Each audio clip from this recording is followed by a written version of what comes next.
Halo semuanya Sobat Core Yesu yang ada di rumah. Bagaimana kabar kalian? Pak Yosef harapkan kalian di rumah tetap sehat dan tetap semangat. Sobat Core Yesu, pada hari ini kita sudah menghadirkan bintang tamu yang sangat luar biasa di episode podcast ketiga. Nah, sebelumnya kita ingat-ingat dulu. Kemarin waktu podcast yang pertama, episodenya bersama Pak Paskalis menghadirkan siapa? Ya, menghadirkan Romo Trisno, luar biasa. Kemarin Romo Trisno bisa kita hadirkan dan beliau mau dan rawuh di sini. Kemudian yang kedua, episode yang kedua, kemarin kita menghadirkan teman kalian semua, Merisel. Merisel yang begitu atraktif, yang begitu kreatif dan cantik tentunya. Nah, pada kesempatan kali ini kami hadir kembali dalam acara Ngobrol Siji, ngobrol asik ala Core Yesu. Jangan khawatir, hari ini Pak Yosef sudah menghadirkan bintang tamu yang sangat spesial, luar biasa dan tentunya keren. Kita sambut bersama Suster Christine. Tepuk tangan. Suster Christine, selamat datang, berkah dalam. Gimana kabarnya Suster Christine? Ya, selamat siang Pak Yosef, berkah dalam. Amin. Kabar saya luar biasa dan sehat selalu. Iya, ya. Suster, kalau saya ketemu dengan Suster, dengan Romo, dengan Bruder, itu rasanya adem sekali. Yang semula pikirannya kalut, yang semula kelihatannya pusing, ketika bertemu dengan Suster seperti hari ini, saya merasakan damai. Nah, aura kesusterannya, aura kebiarawatiannya itu nampak selalu ceria, selalu memberi energi positif kepada yang lainnya. Tipsnya apa, Suster? Yang pertama, tentu kami itu punya rutinitas ya. Kalau kita tahu panggilan menjadi biarawan, biarawati, itu hal utamanya adalah doa. Ya. Jadi seluruh hidup kami dari pagi hingga malam itu pasti selalu dihiasi dengan doa. Luar ya, biasa, itu berarti doa itu penting sekali ya Suster ya? ya? Betul, doa itu sangat melalui penting. Roh Kudus mungkin terpancar lewat auranya Suster hari ini. Betul, ya. Ya, terima kasih Suster, paling tidak ini memberikan pencerahan, memberikan semangat untuk Sobat Core Yesu yang di rumah. Siapa tahu nanti kalian tertarik ingin menjadi Suster, atau ingin menjadi Romo, atau menjadi Bruder. Tangan terbuka ya Suster ya. Iya, panggilan kami terima ya Suster ya. Semoga betul. nanti gereja semakin berkembang dan kalian pun juga bisa mewartakan kabar gembira. Seperti itu Suster. Ya. Oh ya, mumpung saya ketemu sama Suster nih, saya mau tanya-tanya. Suster Christine menjadi suster. Ya, kalau saya menjadi guru. Ya. Kalau yang lain-lainnya mungkin punya pilihan menjadi tentara, menjadi profesi yang lain. Ya. Saya penasaran Suster. Motivasi Suster awalnya untuk memutuskan menjadi suster itu apa? Kalau motivasi awal saya menjadi suster, yang pertama saya hanya ingin membalas kebaikan Tuhan. Ya, kenapa? Karena saya merasa Tuhan itu selalu baik di dalam seluruh hidup saya ya. Dari kecil sampai besar itu saya sungguh-sungguh merasakan. Nah, kebaikan Tuhan itu hadir lewat siapa? Lewat orang tua saya yang begitu mencintai saya. Lalu kalau kita sekolah lewat Bapak Ibu guru saya yang juga sangat mencintai saya. Nah, dan juga orang-orang di sekitar saya. Dan yang utama adalah karena saya tertarik melihat suster ya. Itu sehingga saya punya keinginan ya. Luar biasa. Saya sampai terenyuh terharu Suster mendengar jawaban yang religius seperti ini. Ada rasa tertarik, ada rasa bangga dan tentunya terenyuh sekali.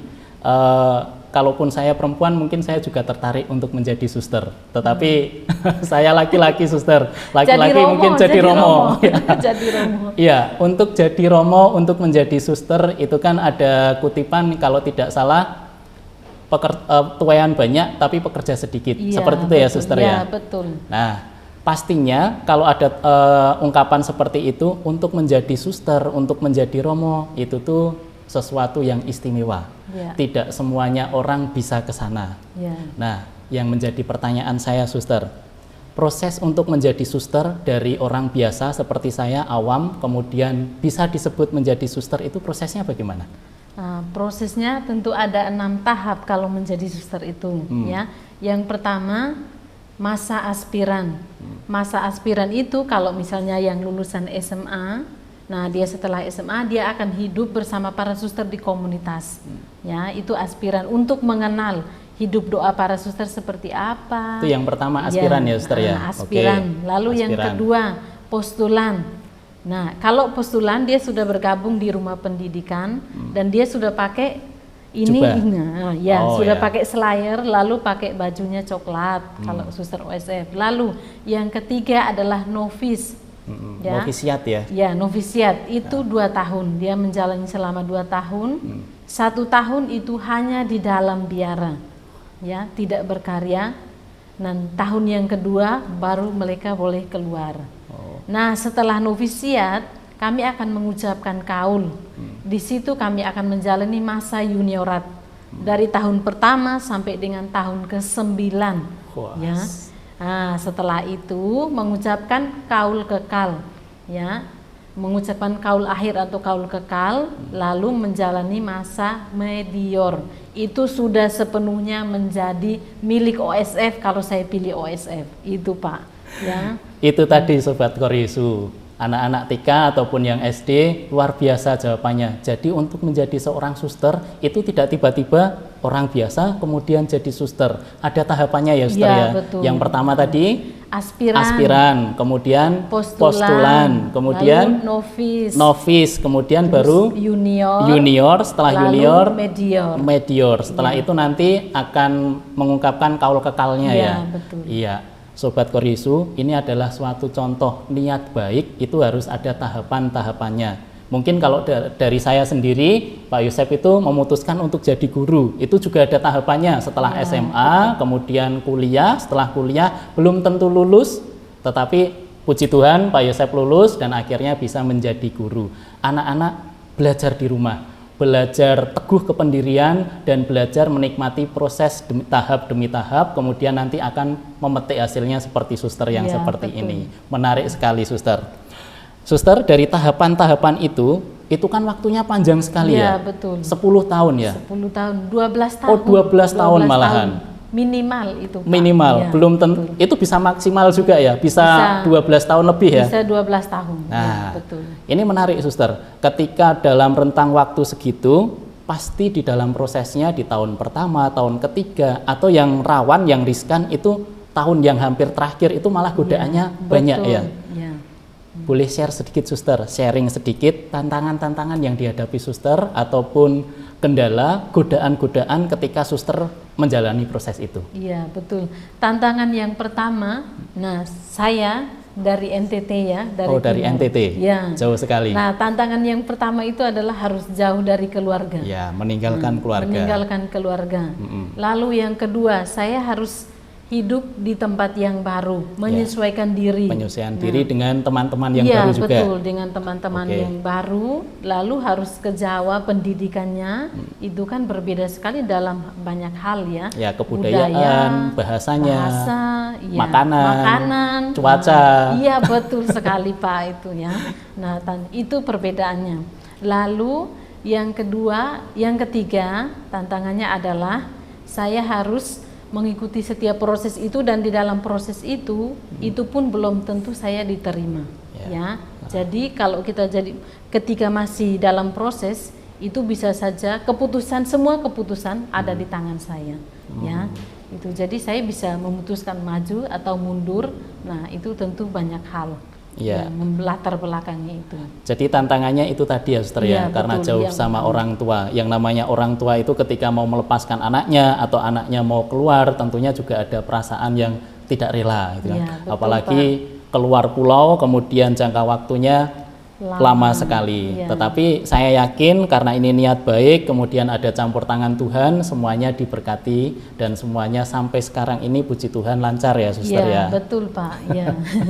Mudah-mudahan nanti anak-anak Koryesu, sobat Koryesu, baik yang TK, baik yang SD, semuanya nanti boleh mengikuti jejak Suster Christine. Semuanya memiliki cita-cita, semuanya memiliki semangat, tetapi alangkah baiknya nanti salah satu di antara kalian bisa masuk ke suster ataupun ke romo ataupun bruder, jadi bisa mewartakan kerajaan Tuhan.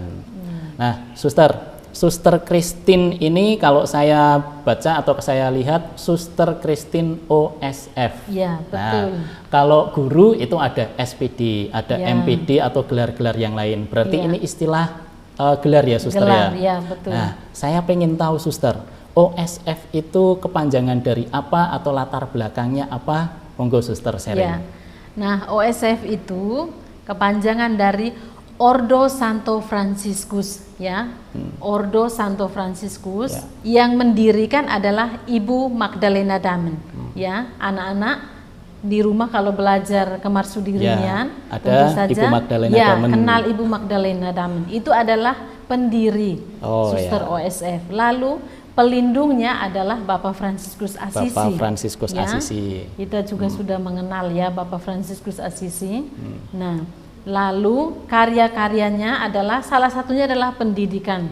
Ya, itu Marsudirini itu adalah milik para suster OSF. Ya. Lalu Rumah Sakit Santa Elizabeth Semarang itu adalah Miliknya OSF juga. Miliknya OSF juga. Luar Lalu biasa. ada karya-karya sosial, ada panti asuhan, ada panti jompo, lalu ada rumah retret, ya. Iya. Itu Pak karya-karyanya.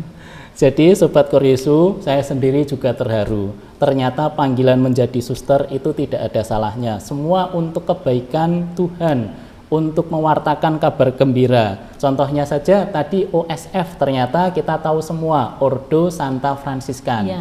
Pendirinya adalah Maria Magdalena Damen dan OSF ini bernaung atau berlindung di bawah Santo Franciscus. Karyanya juga sangat luar biasa. Anak-anak Sobat Koryesu, kalian sekolah di Koryesu Hati Kudus Yesus. Ya, betul. Itu salah satu karya OSF. Kemudian kalau kalian sakit, mungkin ada yang pernah sakit, kemudian cek ke Rumah Sakit Elizabeth yang terkenal itu juga salah satu karya OSF Karya juga ya, OSF, Suster ya. ya, Selain betul. itu ada lain-lain, ada yang bergerak di bidang sosial dan lainnya. Luar biasa, saya terharu, Suster. Ya. Iya, Pak.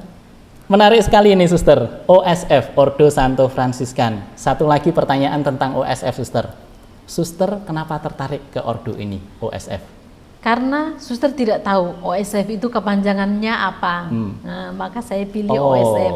Berawal Karena dari hanya itu ingin ya, tahu, berawal ya. dari tidak tahu, Iya. akhirnya tertarik, penasaran. Tertarik, iya, betul. Setelah masuk, mendalami, oh ternyata memang cocok cocok. dan pas itu. Ya, terima kasih, Suster. Nah, Suster, ini sekarang kan bertugas di TK Koryesu ya? Iya, betul. Sudah berapa lama, Suster?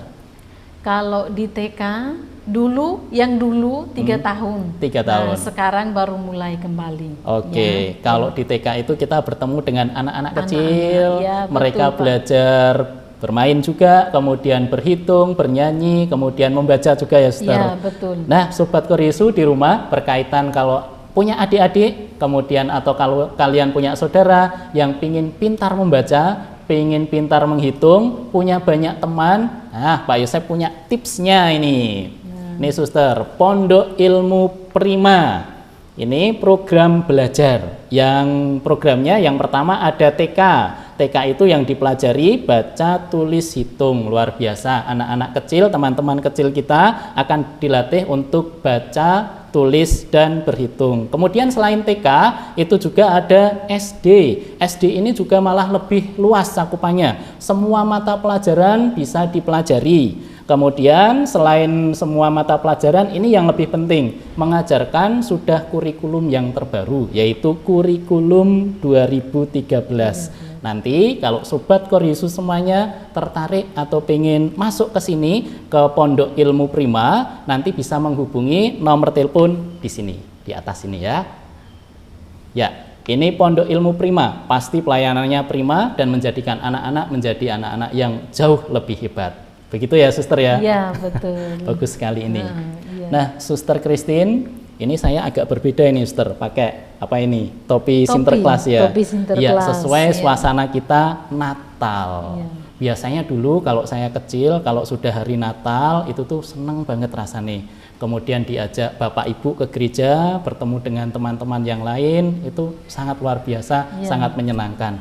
Suster, sebelum Natal itu saya merasakan ada masa penantian ya. Ya, betul. Masa Advent. Masa Advent. Nah, masa Advent ini kita menantikan apa atau kita mempersiapkan apa, Suster? Ya. Kalau masa Advent itu tentu kita masa untuk mempersiapkan kedatangan Yesus. Oh, Ya, persiapannya itu tidak hanya fisik saja, ya, tetapi juga rohani. Yang diutamakan adalah kerohaniannya.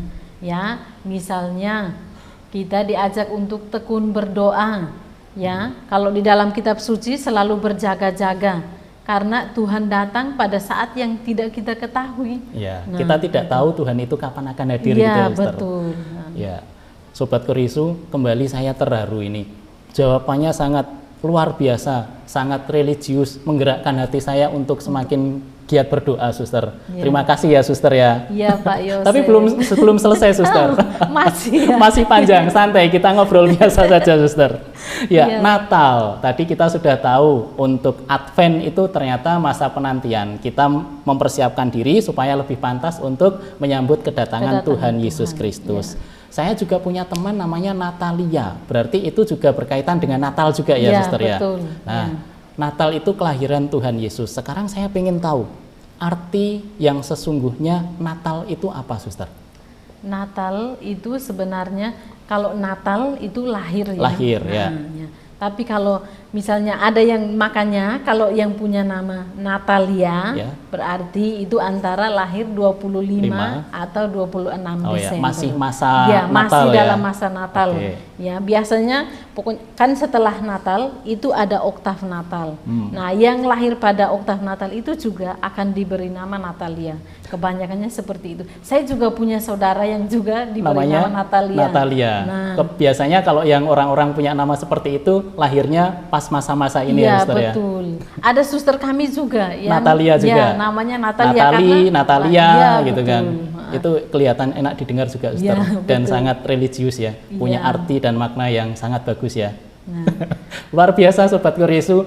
Pak Yosef sendiri ngobrol dengan suster ternyata banyak wawasan. Jadi kalian nanti di rumah menonton pastinya juga ada nilai-nilai tersendiri yang bisa diserap dan bisa diambil dari Suster Christine yang luar biasa ini. Saya mau mengucapkan tepuk tangan dan memberikan tepuk tangan. Salut sekali sama suster. ya, terima kasih Pak. Ya, masih Natal, Suster, berkaitan dengan Natal. Suster, kita tahu ya, untuk masa sekarang ini pandemi. Ya, betul. Pandemi tentunya untuk kegiatan segala macam itu dibatasi. Terutama untuk Sobat Koryesu juga yang beragama Katolik dan Kristen, ketika kita ke gereja tentunya tidak seperti hari-hari Ya, yang biasa. betul. Nah, perbedaan yang seperti ini, Suster, menurut Suster, makna Natal sebelum adanya pandemi sama dibandingkan dengan sekarang setelah ada pandemi, ada perbedaan apa sama, Suster? Ya, ada, tentunya ada perbedaannya.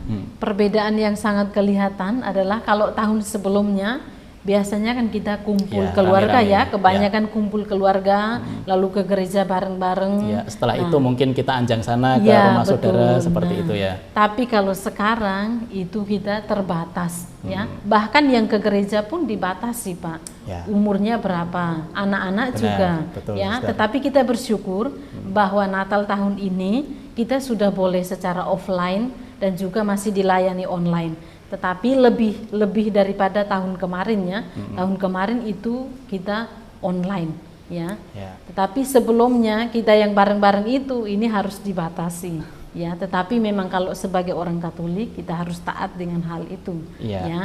Tentunya meskipun situasinya seperti ini, meskipun rutinitasnya atau sistemnya berbeda, tidak mempengaruhi bahwa Natal itu kita menyambut kedatangan Tuhan Iya, Yesus Kristus betul, ya, Pak. Suster Iya, ya. iya. Ya, Sobat Koryesu, sangat luar biasa, sangat menarik sekali pencerahan-pencerahan ataupun sharing-sharing yang di-sharingkan oleh Suster Christine, memberi wawasan kita. Selain memberi wawasan juga mungkin menggugah minat kita, motivasi kita untuk semakin tekun berdoa, dan siapa tahu nanti Sobat Koryesu, adik-adik TK ataupun adik-adik SD semuanya saja nanti ada yang berminat untuk menjadi suster seperti Suster Christine ini.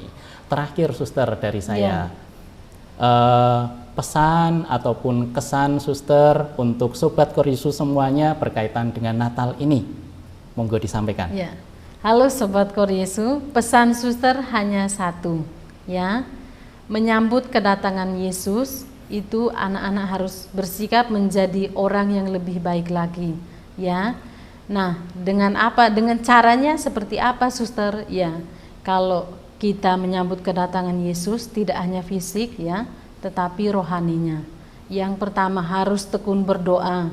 Lalu yang kedua, anak-anak juga harus berani berubah ya. Kalau yang punya kebiasaan misalnya suka main game atau suka melawan orang tua atau malas-malasan di rumah, sekarang harus lebih rajin lagi ya. Itu tandanya kita mempersiapkan kedatangan Tuhan Yesus ya. Itu saja pesan dari Suster ya. Luar biasa, super sekali. Boleh saya garis bawahi ya, Suster ya? Boleh, silakan Pak. Nah, pesannya seperti itu tadi, Suster.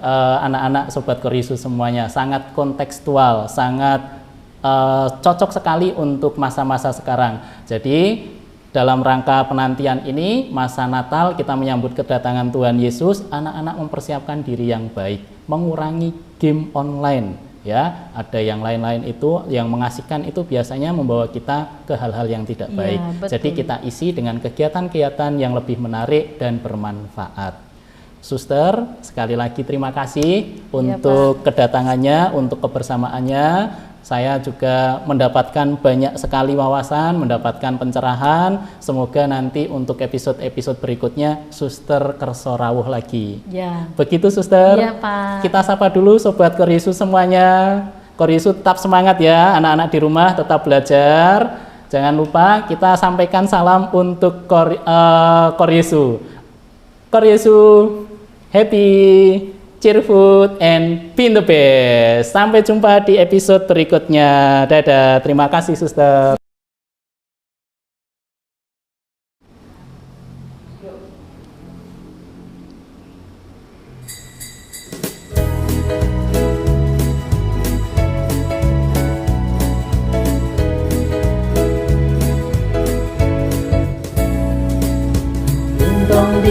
Ding dong ding, lonceng berbunyi. Soraklah, soraklah, Kristus telah lahir. Ding dong ding, lonceng berbunyi.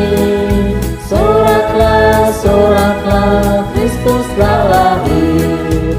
Lonceng berbunyi, Kristus telah lahir. Bersama-sama kita sambutlah, mari bersama kita bersuka, karena hari Natal kini telah tiba.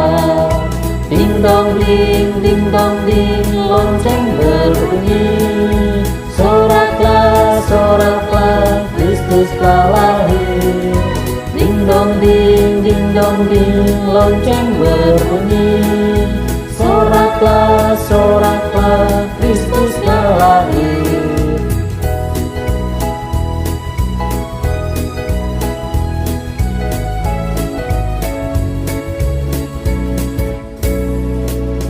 Ding dong ding, lonceng berbunyi. Soraklah, soraklah, Kristus telah lahir. Ding dong ding, lonceng berbunyi. Soraklah, soraklah, Kristus telah lahir. Lonceng berbunyi, Kristus telah lahir. Bersama-sama kita sambutlah, mari bersama kita bersuka, karena hari Natal kini telah tiba. Ding dong ding, lonceng berbunyi. Soraklah, soraklah, Kristus telah lahir. Ding dong ding, lonceng berbunyi. Soraklah, soraklah, Kristus telah lahir.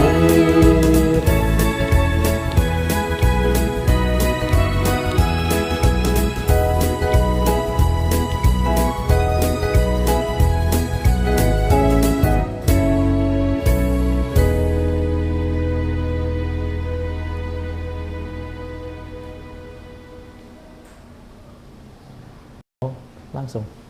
Sobat Koor Yesus, kami, Suster, dan para guru mengucapkan Selamat Natal tahun 2021 dan Tahun Baru 2022 Tuhan memberkati. Dadah.